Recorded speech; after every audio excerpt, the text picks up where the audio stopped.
আসসালামু আলাইকুম ফলের গাছ প্রেমী বন্ধুরা, কেমন আছেন সবাই? আশা করি আলহামদুলিল্লাহ সবাই ভালো আছেন। আলহামদুলিল্লাহ আমিও ভালো আছি। বন্ধুরা, আজকে আমি আপনাদেরকে যেটি দেখাবো সেটি হচ্ছে যে আঙ্গুর ফল আমরা আসলে সবাই খেতে ভালোবাসি। আঙ্গুর ফল ভালোবাসেন না এরকম লোক আসলে খুব কম পাওয়া যাবে। তো বন্ধুরা, এই আঙ্গুর ফলের গাছ অনেকেই লাগাতে চান। বাজারে অনেক গাছ পাওয়া যায়, কিন্তু পছন্দের মতো হয়তো গাছ পাওয়া যায় না। সেক্ষেত্রে আমরা বাজার থেকে আমাদের পছন্দের আঙ্গুর সংগ্রহ করে সেই আঙ্গুর থেকে আমরা বীজ থেকে আমরা চারা তৈরি করে এটি গাছ আমাদের বাসায় লাগাতে পারি। তো বন্ধুরা, আজকে আমি সেটি দেখাবো যে আঙ্গুর সংগ্রহ করে সেখান থেকে বীজগুলো নিয়ে কীভাবে আমরা চারা তৈরি করব। তো বন্ধুরা, চলুন আমরা শুরু করি কীভাবে এটি করব। তাহলে বন্ধুরা, আপনারা দেখতে পাচ্ছেন আমার সামনে 3 রকমের এখানে আঙ্গুর রয়েছে। দেখুন, এটি কালো আঙ্গুর, বাজারে এটি অ্যাভেলেবেল, আপনারা চাইলে এটি বাজার থেকে সংগ্রহ করতে পারবেন। এটি দেখুন লাল আঙ্গুর, অনেক বড় বড়, যেগুলো আসলে এগুলো অধিকাংশ আঙ্গুরই চায়না থেকে আমদানি করা হয়। আর সবুজ আঙ্গুরটি আসলে আমাদের যে কোনো জায়গায় আমরা পেয়ে থাকি। তো সবুজ আঙ্গুর বাংলাদেশে অ্যাভেলেবেল রয়েছে অনেক জায়গায়, কিন্তু আমাদের আঙ্গুর এখনও মিষ্টি আঙ্গুর পাওয়া আসলে ডিফিকাল্ট। আমার কাছে 3 রকমেরই আঙ্গুর রয়েছে। সবুজ আঙ্গুর আছে, সবুজ আঙ্গুর আমার বাসায় গাছে ধরে, কিন্তু এখনও মিষ্টি হয় নাই। তো আমি চেষ্টা করতেছি যে বিভিন্ন প্রজাতির যে আঙ্গুরগুলো রয়েছে সেগুলো আঙ্গুরের গাছ, আঙ্গুর থেকে আপনার বীজগুলো থেকে গাছ তৈরি করে সেগুলো গাছ তৈরি করা। এবং আমি চেষ্টা করতেছি, আমি অনেকটা গবেষণার মতোই বলা চলে আঙ্গুর নিয়ে। আমি সব রকমের আঙ্গুরই আমি সংগ্রহ করতে চাচ্ছি এবং দেখতেছি আসলে আমাদের বাংলাদেশের মাটিতে কোনটি উপযোগী হয়। তো আমার ইতিমধ্যে 3টি গাছ রয়েছে, 3 প্রজাতির আঙ্গুর, সবুজ একটি, কালো মানে লাল 2 রকমের। তো আমি দেখি এখন অন্যান্য জাতগুলো আসলে কেমন হয়, ফলগুলো মিষ্টি হয় না টক হয়।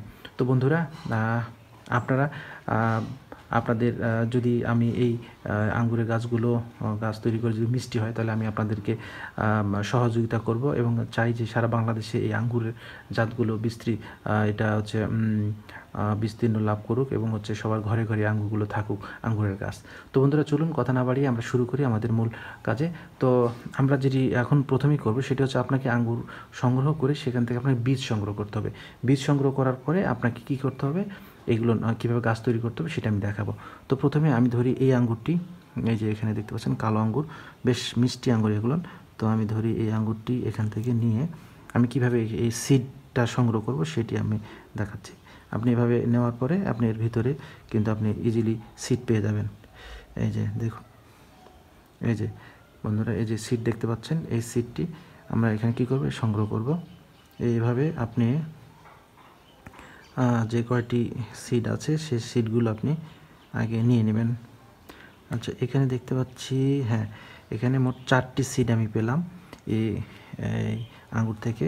আমি একটা সবুজ আঙ্গুর নিই, এই সবুজ আঙ্গুর, এই আঙ্গুরটা আমি যদি আমি চাকু দিয়ে কেটে নিতে পারি, চাকু দিয়ে কেটে নিলে সবচেয়ে ভালো হবে। এই যে দেখুন, এই আঙ্গুরের আসলে সিড খুব ছোট ছোট, এই যে ছোট্ট বন্ধুরা দেখতে পাচ্ছেন, ছোট, একেবারে ছোট। এটা আমি নিলাম। তারপরে দেখুন, দেখতে পাচ্ছেন, হ্যাঁ, এই যে একেবারে ছোট ছোট সিড। আমি এই আঙ্গুর থেকে, সবুজ আঙ্গুর থেকে 2টি সিড পেলাম। ওকে, এখন আমি এই লাল আঙ্গুর থেকে আমি কি করব, সিড সংগ্রহ করব। তো আমি এবার একটু কেটে নিই, কেটে নিলে সুবিধা হচ্ছে। আমি যদি কেটে নিতে পারি, দেখুন বন্ধুরা, এই যে সিডগুলো। তো আপনি কী করবেন, সিডগুলো সংগ্রহ করবেন। আপনি সিডগুলো সংগ্রহ করার পরে এই প্রসেসিংটা শুরু করবেন। তো বন্ধুরা, আমাদের 3 রকমের সিড আমরা কিন্তু 3 প্রজাতির আঙ্গুরের সিড কিন্তু আমরা সংগ্রহ করে ফেললাম। তো বন্ধুরা, আরেকটি বিষয় বলে রাখি, আমার একটি ছোট্ট ফলের বাগান রয়েছে, প্রায় দেশি বিদেশি 30 রকমের ফলের গাছ রয়েছে। তো আমি এই সকল গাছের আপডেট বিভিন্ন সময় আপনাদেরকে দিয়ে থাকি। তো আমার যে ইউটিউব চ্যানেল রয়েছে গো ভিডিও টিউব, এই ইউটিউব চ্যানেলটি আপনারা সাবস্ক্রাইব করে রাখবেন, তাহলে আমি যখন এই গাছগুলো আপডেট দেবো সাথে সাথে আপনারা পেয়ে যাবেন। তো আমি কমলা, আপেল, নাশপাতি, মালটা, এরপরে আঙুর, তারপরে আপনার চেরি ফল, বেশ কিছু প্রজাতির ফল কিন্তু আমার অলরেডি গাছ আছে। আর এখন যেটি চেষ্টা করছি সেটি হচ্ছে কিউই ফল, লঙ্গান, বিভিন্ন প্রজাতির আঙ্গুর, এরকম আরও যে বিদেশি ফল রয়েছে সেগুলো সংগ্রহ করে, যেগুলো গাছ পাচ্ছি না সেগুলো বীজ তৈরি করে গাছ তৈরি করার চেষ্টা করছি। অলরেডি কিউইর গাছ আমার তৈরি হয়েছে।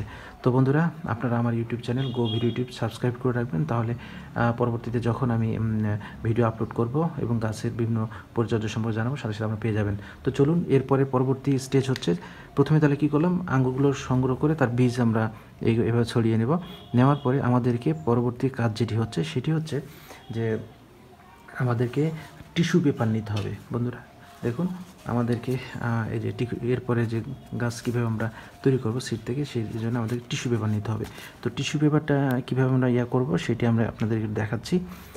টিস্যু পেপারটি প্রথমে একটি পটে আমি পানি নিয়ে নিচ্ছি। দেখুন বন্ধুরা, আমি একটু পটে পানি নিচ্ছি। পানি নেওয়ার পরে আপনারা যেটি করবেন সেটি হচ্ছে, এই যে টিস্যু পেপার যেটি রয়েছে, এই টিস্যু পেপারটি এভাবে আপনি পানিতে ভিজিয়ে নেবেন। পানিতে ভিজিয়ে নেওয়ার পরে আপনি যেটি করবেন সেটি হচ্ছে এটি একটু ছাড়িয়ে নেবেন। এভাবে নিলাম। দেখুন, এরপরে আপনার এই যে আঙ্গুরের সিডগুলি এভাবে আপনি দিয়ে দিবেন, এখানে দিয়ে দিবেন।